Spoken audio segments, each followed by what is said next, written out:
at nakatamo ng tagumpay, ito yung bilin sa kanya ng Diyos eh. Sabi sa kanya, huwag mong kaliligtaan. Ano may kaliligtaan?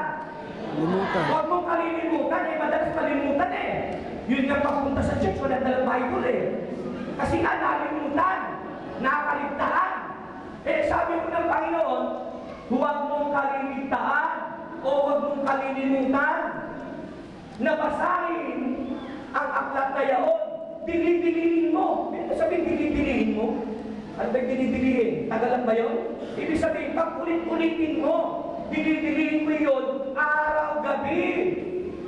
Hindi sinabi ka na, dinidilihin mo salita ko, minsan isang linggo.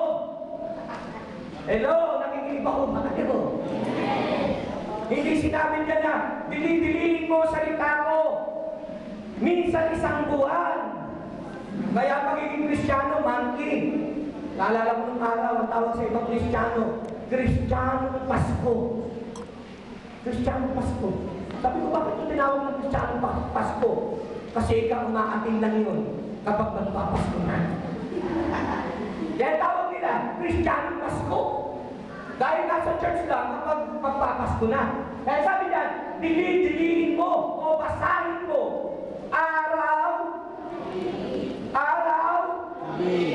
Bilisan mo ba? Tayo bang magbasa ano?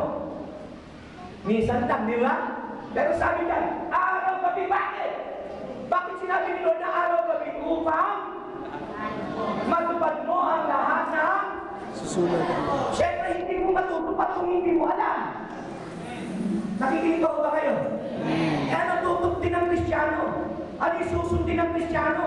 Anong panuntunan at pamamaraan ang kanyang pwedeng gawin kung hindi niya alam yung panuntunan ng Diyos? Ano yung panuntunan ng Diyos? Yung kanyang salita.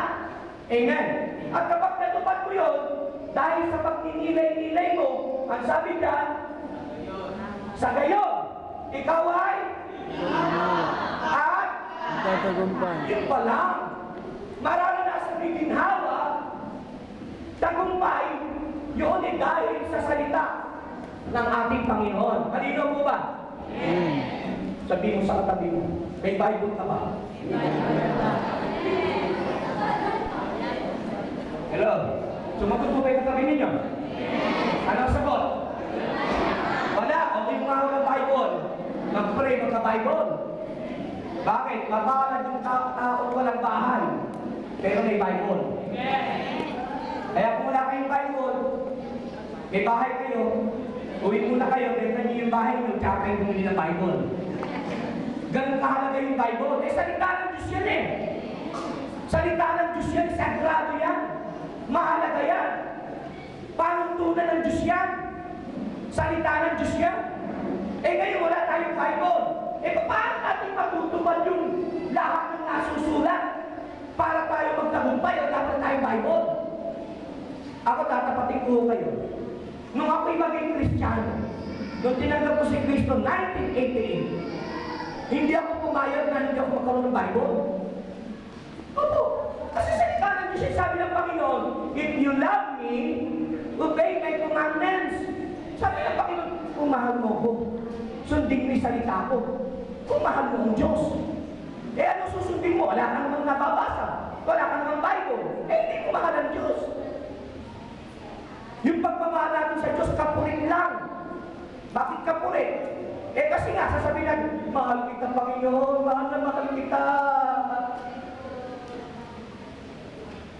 Tanungin mo, nagbabasa ka ng Bible? Hindi. Eh paano na mahal ang Diyos? Eh hindi mo nga sinusunod ang Diyos eh. Sabi ni Lord eh, di ba? Basahin. Utos yan eh. Bakit iniutos? Dahil kapag natupad mo, ginawa mo, doon, mangyayari sa iyo yung pangako ng Diyos, giginawa ka, magtatagumpay ka. Amen. At doon, nadadagdagan ang pananampalataya mo. Kaya, ang level ng tagumpay at ang tsansa ng tagumpay ay mas mataas sa iyong buhay. Kaya kahit anong pagsubok, anong problema, oo, kaya-kaya ni Lord yan. Bakit? Kasi tiwala ka eh. Yung Diyos tutulong sa iyo. Eh kung wala kang faith, ano yung problema? Iyak ka lang, di ba? Iyak ka lang, nagulgulatan. Ayaw lang umatin. Kaya natutuwa ko kahapon. Si Brother Jomar, ang ating bagong gitarista sa youth band. Ano nga si Jomar? Naku, pastor, hanap ka sa kanila. Ano ba ginagawa doon? Hanap ka sa mga sa teres at basa ng Biblia. Ayos yun Basa ng Biblia. Ayos yun, sabi ko, magkakamalain ng Diyos ang bata. Kanina kausap ko si kapatid na Elmer. Nasa una na. Sabi sa kanya nung may-ari ng bahay. Sige, lahat ng gusto mo dyan. Yeah? Tama ko, Brother Elmer? Sa'yo na lang. Basta gusto mo, kunin mo, sa'yo na lang. Nung habang hinahalongkat na daw po yung mga gamit ng may-ari ng bahay, nakakita niya po yung Bible. Sabi niya sa may-ari, ito na lang po yung sa akin. Sabi ko ng may-ari, ang dami niya dyan yung pang-Bible na pinili mo. Amen. Dahil alam ni Brother Elmer, yung kahalagahan ng salita ng Diyos. Amen. Pakita mo nga kapatid ng Bible. Para sa kanila ng ating Panginoon. Hallelujah! Naniniwala pa kayo sa akin. Kapag kayo nagbabasa ng Bible, ang demonyo nanginginig na. Tatakot na siya. Bakit malalaman mo yung totoo? Amen. Kaya hindi na niya na po pwedeng lukuhin. Hindi ka na po pwedeng paikutin. Hindi ka na po pwedeng mag-brainwash ng kaaway dahil alam mo yung salita ng Diyos. Amen? Dahil natakot na siya. At sa mga kinatatakotan niya, nalaman mo yung totoo. Ipagsasabi mo yung totoo. Kaya maraming makakawala sa pagkakaaliw ni Satanas dahil sa kawalan ng kaalaman sa salita ng Diyos. Kaya importante po sa atin, sa iyo, sa akin, madagdagan pananampalataya upang magtagumpay. At ito'y mangyayari lamang sa pamamagitan ng pagbabasa, pag-aaral, pagbubulay-bulay ng kanyang salita. Kaso magkakaiba po ba sinabi? Oo naman. Meron nagbasa, hindi pinag-aralan Nakikinig ba kayo? Sila nagbasa. Sa gayon ay nagsitaka sila. Di ba? Sa gayon ay nagsitaka sila.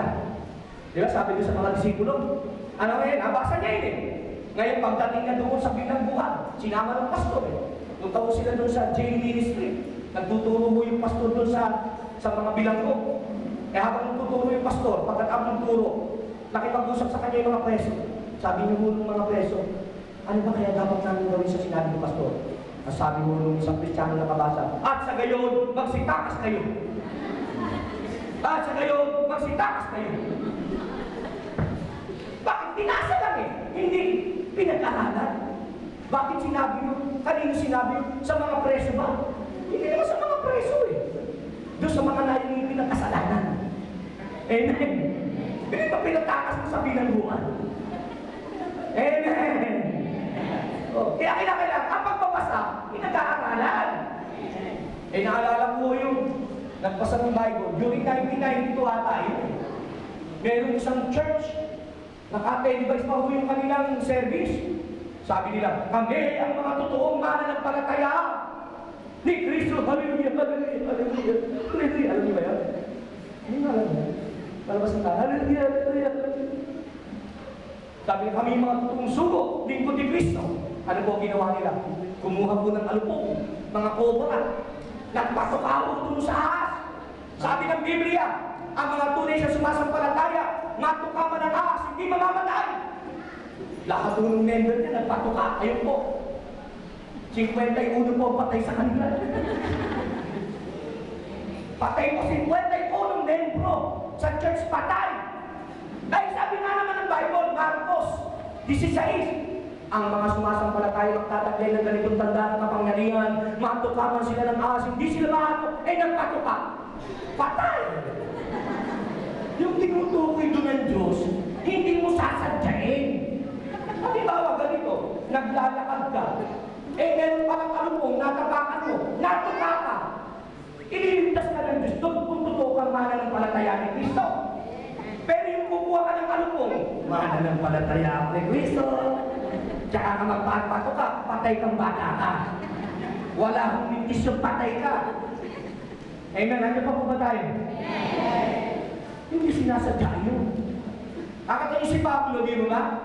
Nung nandun doon sila sa Creta, sa isang pulo, Di ba? Anong ginawa ni Pablo habang kumukuha siya ng mga panggatong? Dahil napakalamig sa lugar na yun, gabi na. Nung kumuha siya ng isang kahoy, lumabas ko yung napakalaking kalupong, pinalumputan yung kanyang kamay, at pinuha siya ng kalupong. Kaya ang sabi ng mga kasama niyang, walang pagkakakilala sa Diyos. Si Pablo patay na yun. Hintayin natin, natubuhan mo silang lahat. Hintayin natin, mamaya na, bubula bibig niya. Sabi naman siya, hindi, mamaya na, mangingitin niya.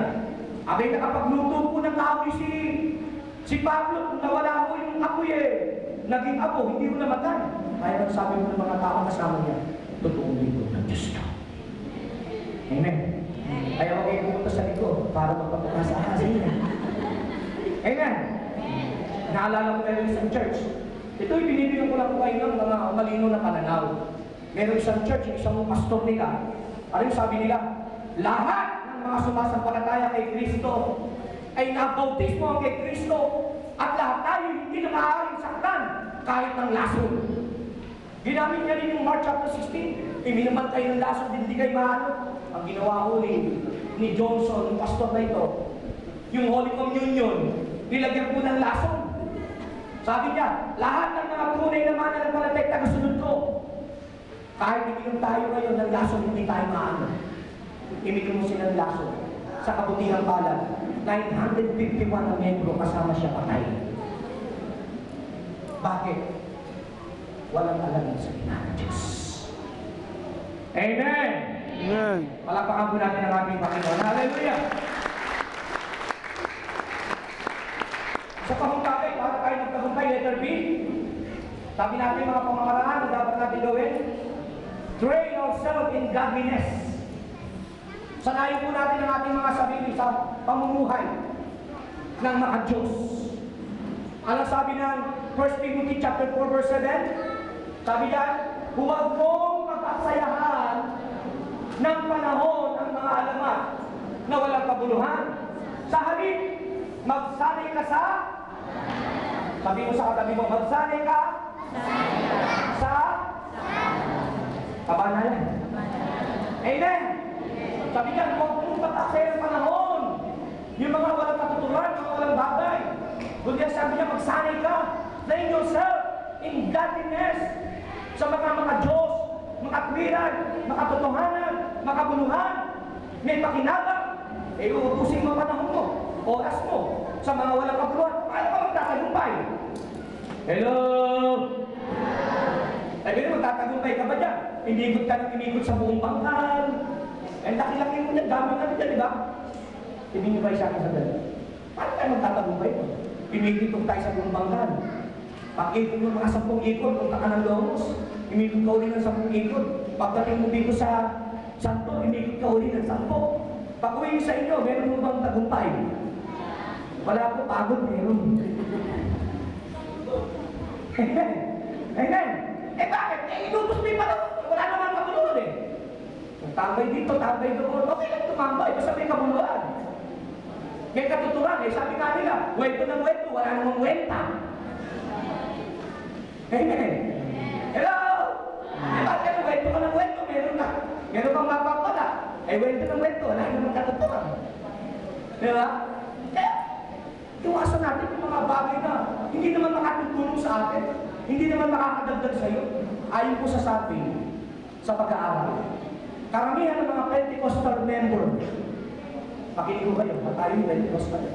Lahat ng karamihan, almost, ng mga member ng Pentecostal Church, mas madali silang yumaman ng pagtagumpay.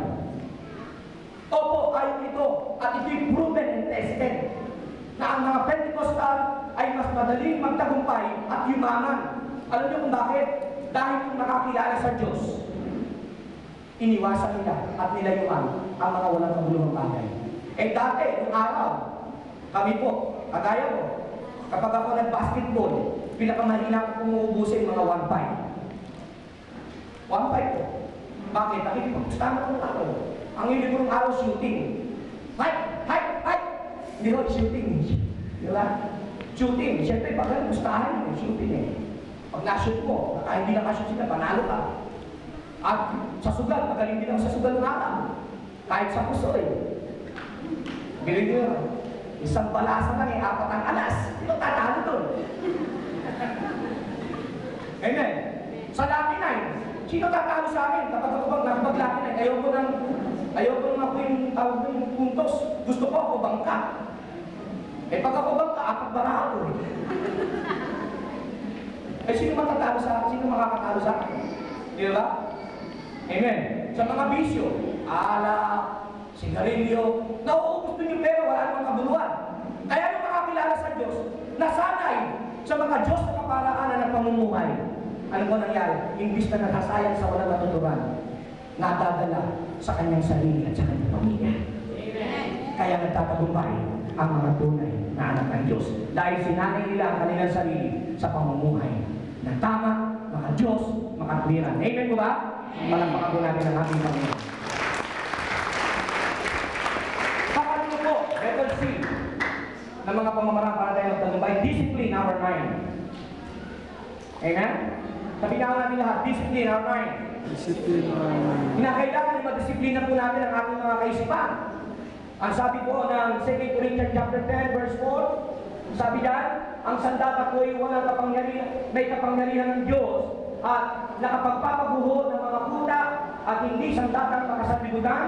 Verse 5, sinusugpo ko ang lahat ng pagmamataas laban sa Diyos at binibihag ang lahat ng isipan upang tumalima kay Kristo. Ang sabi diyan, the mind is where the battle is. Here. We win or lost in our mind. The good and evil thoughts clash against each other. It must be subject to Christ if we want to win. Sa madaling salita, sa ating mga buhay, sa ating kaisipan, inanibyan yung battleground. Ito, sa isip natin, sabi nga natin lahat, battleground. Paano humuling yan? Nandidiyan yung laban na kung saan sa ating kaisipan ay kung pwede tayong magtagumpay at kung pwede tayong matalo. Bakit? Dahil ang mabuti at ang masama sa kaisipan ay naghahatakan o naglalaban class against each other sa isa't isa. Yung mabuti at masama sa isip natin naglalaban. Kaya, kung gusto mong magtagumpay, hayaan mo sa isipan mo, maghari si Kristo at ang kabutihan. Dahil kapag sa isip mo, pinanatiling, talo na ako, walang mangyayari, walang magagawa, habang buhay na ako maghihirap, habang buhay ka na maghihirap. Dahil ang battleground, nasa isip. Hindi lahat ng pinapapasok natin sa kaisipan, okay, pinakilang sinasala natin. Dahil dyan pumapasok ang mabuti masama at yan ang magdidikta kung ikay tagumpay o isang talunan. Kaya kapag in-entertain mo lahat ng negatibo, lahat ng mga pagsubok, tandaan ko natin, lalabas ng negatibo at bagsak ng ating mga buhay. Kaya sa bawat pain, sabi nga natin lahat, pain. Sa bawat sakit na ating nararanasan, sa bawat problema ang ating pinagdadaanan, napakahalaga po yung ibig sabihin ng pain. Positive attitude in negative situation.